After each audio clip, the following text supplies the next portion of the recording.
so we're going to look at the Freezing Death, the Finnish Winter War. This is by one of the same designers as 1918, Brother Against Brother. Doing a preview, I guess, of it. Although it's pretty polished looking. We never know for sure when we're looking at something that's in, a pre-production state as to, hey, maybe there's still, this is a draft of the rules. Probably some of the cards might still get tweaked or whatever. Just to take a look at what we're doing with it, though. It's by the same company, Ludi Creations, and like I said, one of the same designers. Antti and I have no chance. I was trying to read the Finnish newspaper that it came packed in, and yeah, and not at all. Well, you can tell it's not an Indo-European language. Let's put it that way. It actually looks like it, but anyway. So the game comes like the previous one did, which I did enjoy, and it was one reason that I was interested in taking this. Another is I'm interested in the 39 to 40 Winter War. It starts late in 39. So, I don't take just anything. I don't refuse that many, but yeah, this is one that I essentially had enough interest in. It's going to be a CDG style game. It's a fairly light CDG, from what I can tell. Again, I don't study the cards or anything like that before I do my intro and my playthrough. You're lucky if I read the rules. I did here. And let's take a look at some of the things. So for one thing, it's not a normal point-to-point type system, okay? It has these fronts, basically, that you're going to fight along that are linear, which means that you're not going to have the same kind of positioning choices that you had in 1918 or in a lot of CDGs. It's really just a straightforward, we're fighting over this box or whatever. We've got Allied intervention, which could result in additional troops, or even the Allies simply, landing and saying, yeah, that's enough. It's got the turn record track. And as you can see, it's in both Finnish and English. There's actually a Finnish rule book as well. There's a deck of cards in each language. I don't know if that's just because this is the prototype version. My impression is that it will eventually come, packaged with both, but I can't assure you of that. Let's see. We've got the actual map itself, which is divided up into the three fronts, one of which has the Mannerheim line, represented as the levels of fortification that are under place. You've got a sequence of play here, again, interleaved Finnish and English. And I've set up the pieces. One thing to note about the pieces, the way they're set up, technically, all the Soviet pieces should actually be set up this way, so my Finns, I'm facing, the pieces are facing so that the value of the strength, and I can't remember what the term is for this, but the rotational strength that block games use, etc., which can confuse the hell out of me. But the strength value is pointing towards your opponent.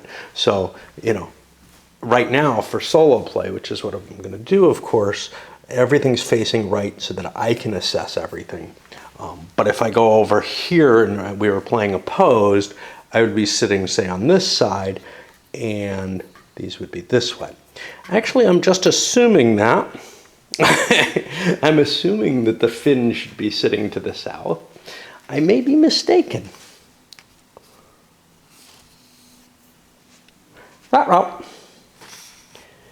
It does not say. This is an important factor, but this seems to make sense because what it means is where the troops are the most, or the largest, are at the most important location. And then elsewhere, you can see that the frontline troops are a little weaker for both people, which means as we get to the war, you're going to, well, we'll touch that in a moment. The turn record track, let's take a look at this. So it has two pre-war turns. One of them is 35 to 38. The next one's 39, which gets you to December. And then the fighting starts happening. And you're limited, you can't go invading each other pre-war. What the pre-war turns, I think, are going to allow you to do is play cards in order to mobilize, essentially.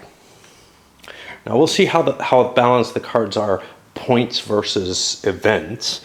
These are going to be your normal CDG style cards where you have a number of ops points, essentially, and an event, and you get to choose between those which you want to do.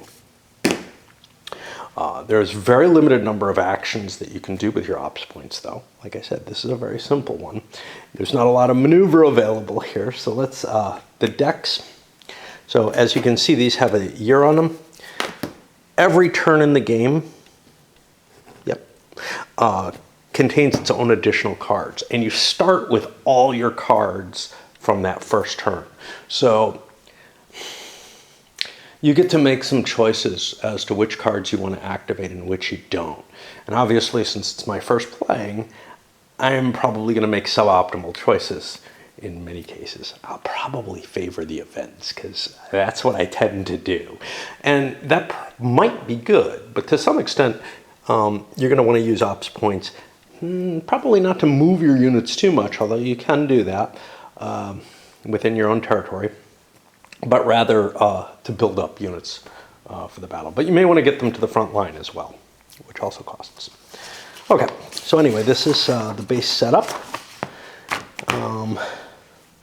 Whenever you play out your cards, you're always going to start with an 8-card hand at the beginning of the turn, and you have 8 cards at the beginning of the game. More cards get shuffled into the deck as time passes. However, cards also get removed from the deck.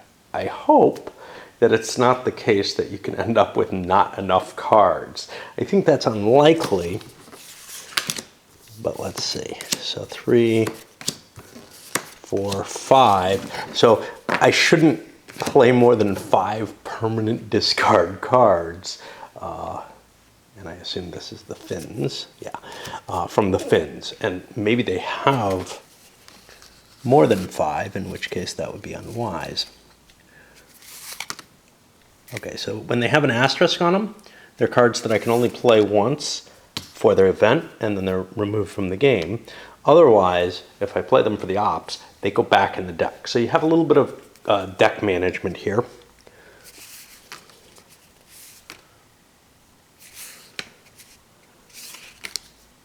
So I indeed have 5 cards. So I could guarantee that I get all the 39 cards. And if they end up being better cards, and I'm not sure, they look pretty good actually, all 3 points except for one of them, I may want to do that, you know, just as a matter of course. And not play for points in those cases, but we'll see. Okay. And if you don't have enough cards in your deck, you reshuffle what's left and draw from them. When new cards are added, I think they get shuffled in.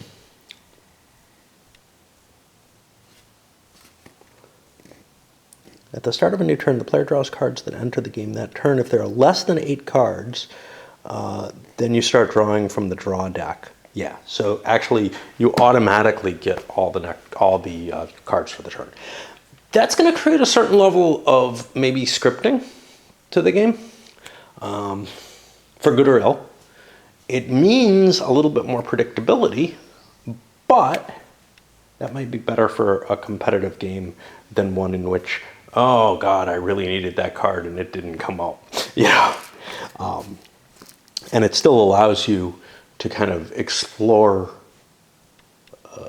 different choices, both in how you use the cards, but also in terms of what you're getting rid of. Okay.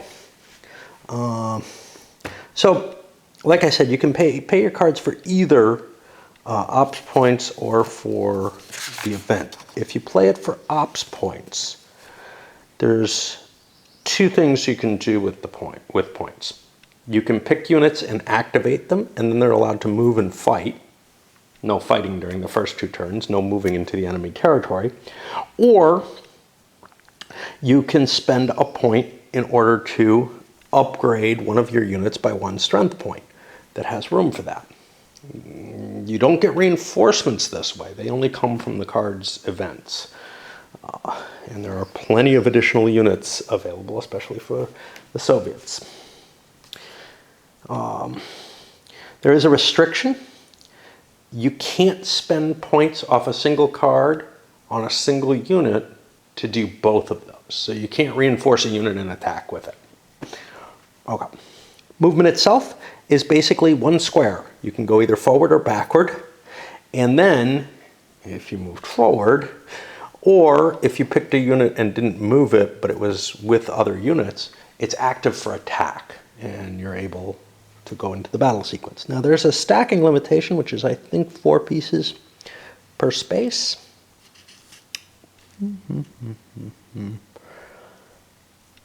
That's what I seem to remember, but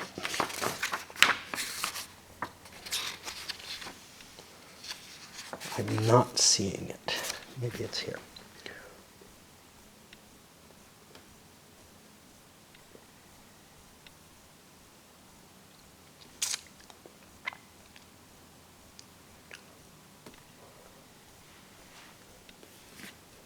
I seem to remember that. All right, well,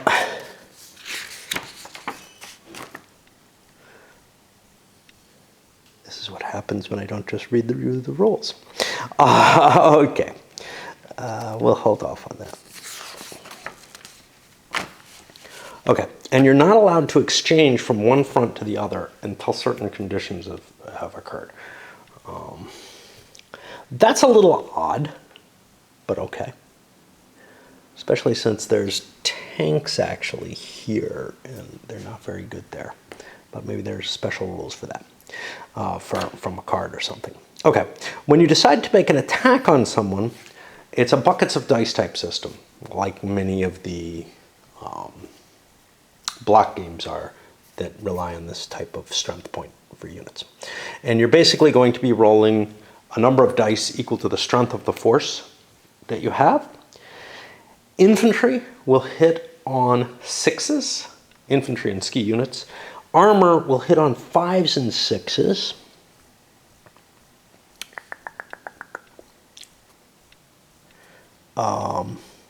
Ski units also hit on 5s and 6s. But the armor only works down here. It's only bonused down here on the Karelian Isthmus. And the ski units can only be played in the upper 2. They can't go down on the Karelian Isthmus at all. So the first turn you move into a space, if you don't have units there beforehand and you're moving in, you must attack with all the units that moved in. And the defender gets to defend with all his units. And the defender gets a first shot in that case. And they get to roll all their dice first, apply their hits first, and then the attacker, with what's left, gets to roll their dice and apply their hits. And the person receiving the hits chooses what their losses are. But they've got some restrictions on that. They have to choose their strongest unit first, and then they can choose between those. If a unit is strength 1 and it takes a hit, it's removed from the game. And when it's simultaneous combat, which is any time except when somebody's moving into an area that they don't have pieces, that the enemy's in and they don't have pieces in, the defender chooses which losses happen first to them. The opposite is kind of true in terms of a first attack into an area, because the defender gets to roll their dice first and all effects take place. Some cards are going to modify the die rolls or cause column shifts in the attack and defense tables. I don't know what that is. I think that's a typo. Well, an artifact of an earlier design.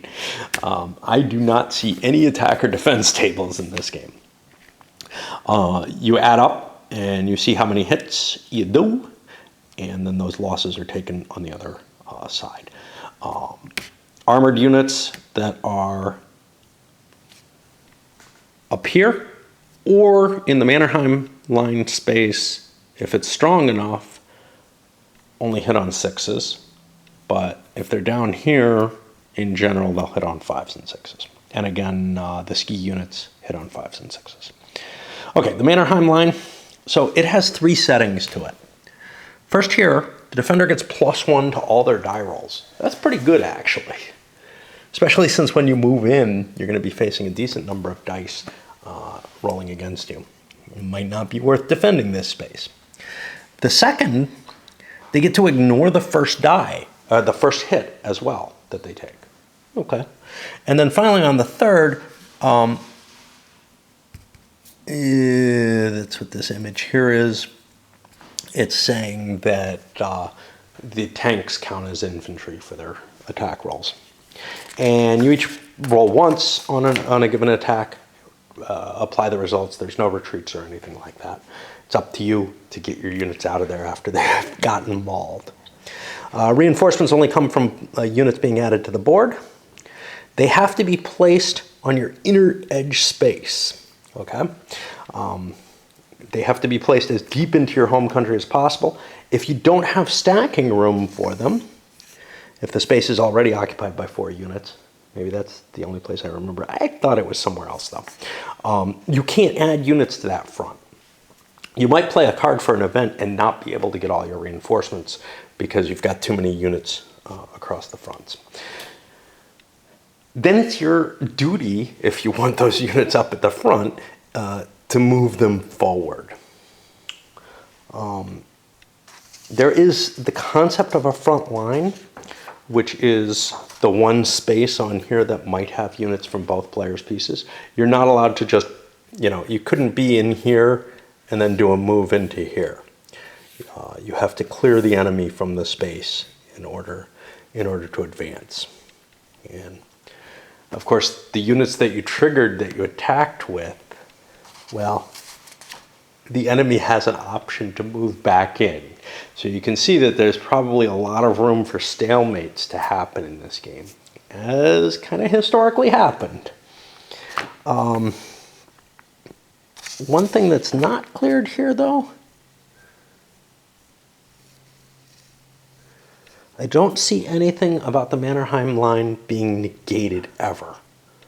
Now, obviously, if the Finns have to attack into the Mannerheim line, they're going to have trouble. They're going to have to mass their forces after getting mauled here and go in against the Soviets. They might be able to do it, but we'll see. But if they retake it or establish themselves back there, they seem to still get their defensive line as far as I can see. Okay. Ski units can only be placed on these 2 fronts.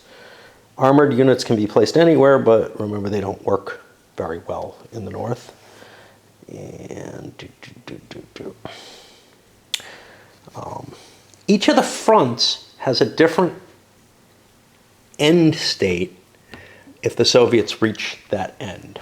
So for Suma Salmi, the intervention token shifts 2 spaces to the left, and we haven't talked about that yet much, but okay.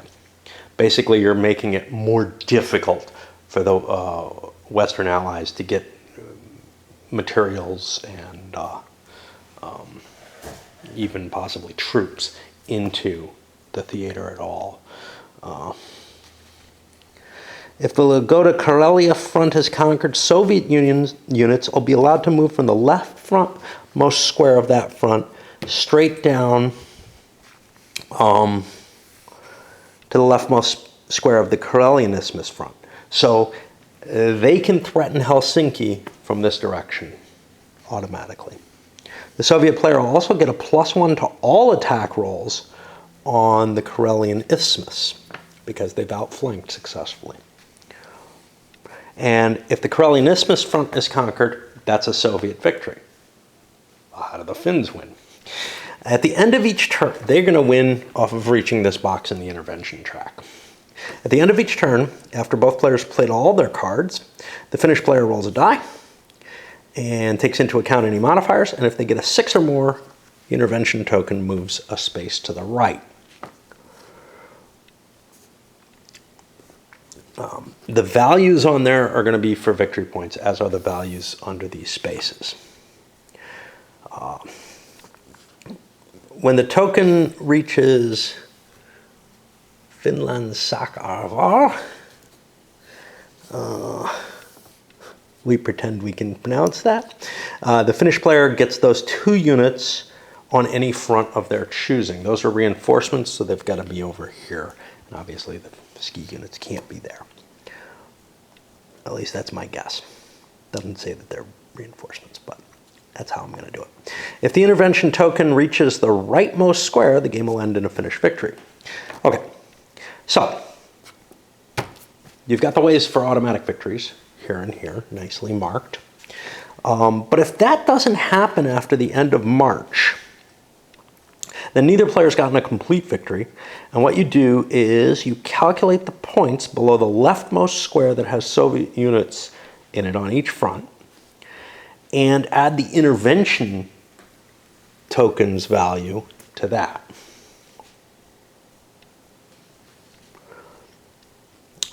If the score ends up negative, you've got a Soviet victory, a partial Soviet victory.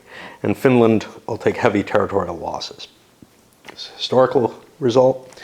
If the score is positive, it's a partial Finnish victory. The Soviet Union gets less territorial gains. And if the score is exactly 0, a truce is declared and borders formed according to the current front lines, but the tension is extremely high. No discussion about what happens in terms of aligning Finland with the Axis. And that's really about it. It looks like a really, really lightweight, maybe the most lightweight of sort of the pure military CDGs that I've looked at. There's a couple like 13 Days, Fort Sumter, actually Fort Sumter's kind of interesting. It's the why I was more intrigued by this than I maybe would normally be. So like things like 13 Days in 1955, which were incredibly lightweight CDGs, I'm like, there's no decisions to be made in that. Fort Sumter kind of impressed me with the amount of decisions to be made. This one's interesting because in a lot of cases, you have this kind of situation. This allows you to kind of say, okay, we're not going to worry about all the detail of the terrain and everything. We're just going to go with, you can press your luck on each front to whatever degree you want. You know, you can do your build-ups on that. It's much more of a strategic level game than some of the CDGs, which means, okay, there's less room for this kind of flexible point-to-point operations going on. But on the other hand, in some of them, like Mr. Madison's War, this is pretty close to what you actually have in certain fronts. And, you know, even in hex-based games, sometimes it ain't too far from this. I gotta say, the old SPI Winter War, it certainly feels that way down here. This is almost linear in that game. I mean, look, there's some little decisions about, oh, can I squeeze an extra factor in for 2-to-1 odds or whatever, you know? But this abstracts all that and gets you to a, let's just do the commitments on the per front side. Let's see how much, how interesting that looks. To me, it doesn't really bother me. I'm not a big person on factor counting. Of course, this already has buckets of dice, but by abstracting both things away, you may be kind of creating a situation that is properly balanced in terms of like the amount of detail that you're looking at both these things. All right, that's enough for this. It's relatively short. It's a light game. And we'll start playing pretty soon.